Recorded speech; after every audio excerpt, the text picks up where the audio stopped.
एक भिखारी घर से निकला तो अपनी झोली में गेहूं एक मुट्ठी डाल लिया। झोली खाली नहीं होनी चाहिए ना, भिखारी का भी भाव ये था। चला, आज भिखारी सोच रहा था आज काश राजा मिल जाता और राजा मुझे बढ़िया भीख दे देता तो मेरा काम बन जाता। सोच ही रहा था कि राजा की पालकी सामने से आ गई।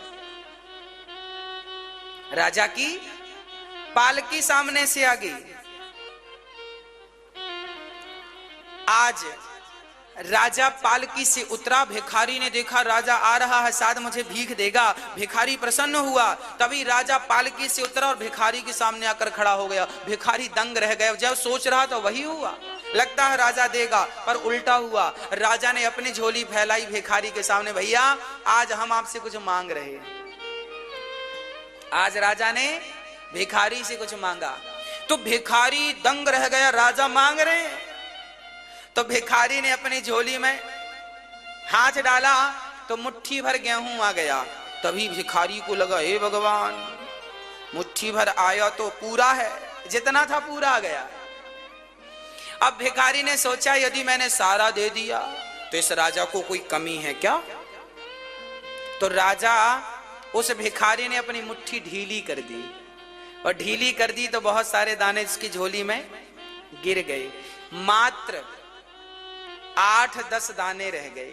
तो 8-10 दाने भिखारी ने राजा को यूं दे दिया, ये लो। राजा लेकर चले गए। भिखारी ने पूरे गांव में भीख मांगी, आज उसे बहुत मिला। जब घर लेकर आया, उसने सारा अनाज रखा तो उसने देखा कि उसके अनाजों में कुछ चमक रहा है। ध्यान से देखा तो उतने ही दाने सोने के हो गए थे जितने दाने उन्होंने राजा को दान में दिए थे।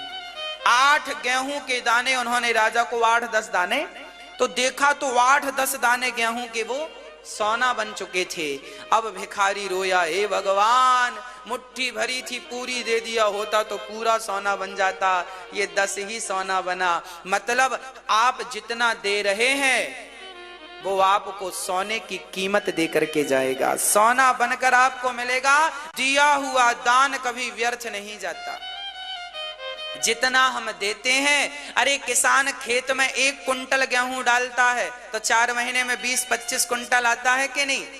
जब जमीन, जब भारत माता, जब मिट्टी 25 गुना करके लौटाती है तो विचार करो बिहारी जी कितने गुना करके लौटाएंगे।